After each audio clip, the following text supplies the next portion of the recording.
hard for me to top that.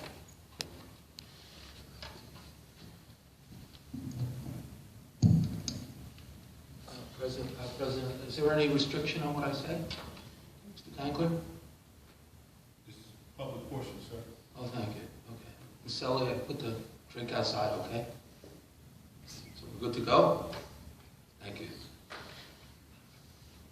You have to be kidding me. It's a televised event, and the way people who come here to speak get treated, I don't know how this administration is like living with that. When I don't say anything to you, that you probably have 10,000 people watching this. And the way you disrespect people here. Maybe they're not watching.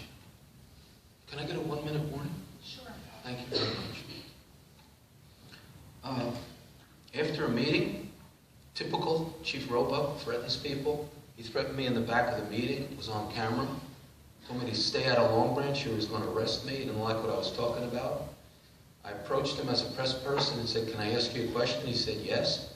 I said, "When will Piscucci surrender for his prison term?"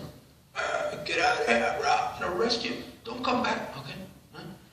Yeah. Mr. Jackson over there, the former chief from Eatontown, who was probably brought here by Mr. Musi. They're all friends, right? So what do? They send me a letter saying, "Never happened." Never happened. That's like saying he didn't come up and, what most people believe, forcefully, unlawfully arrest Mr. Lepore. I mean, he was a public safety director, a citizen. He's wearing a police badge and a service weapon. Now, we have the case from Asbury. It sets the precedent. I don't know the guys. What was the public safety director's name from Long Branch? Went to trial. You cannot wear a weapon and a badge, right? It sets the precedent, right? So Roebuck doesn't care. He just does what he wants. Schneider makes him chief in some strange deal that nobody can figure out. And then he comes around threatening people. How many more people do you have to listen to here say they're in fear of this guy? He's a bully. And you don't do anything about it. You got elected to get rid of him. He's a psycho, yeah, tell him. Excuse me? He's a psycho, tell him. The tractor accident. Who knows about that? I can't get it in the press. One of the tractors runs over a woman on the Long Branch beach. There's a no press. Now, who's the PIO person, the press person? Roebuck. I'm press. I call. I'd like to speak to you about that. No talk. Okay, I file, I get the police report. Now we know what happened, right? How come the public doesn't know what happened? Our tractor ran over a woman, almost killed her. And it doesn't make the news, and the link won't talk to me. You know, it's just a cover-up. A lot of cover-ups here. And like see, I have explained how, I think it's maybe Mr. Guidetti, the fire chief, the heavy equipment operator, why there was no flagger, why there was no spotter. There's supposed to be a lot of things. The woman was run over, busted pelvis, busted leg, tractor marks all over her body, and it doesn't make the news. How much time do I have left? 2 minutes. 2? I want to use it efficiently. Mr. Piscucci was convicted, pleaded guilty to strict vehicular homicide.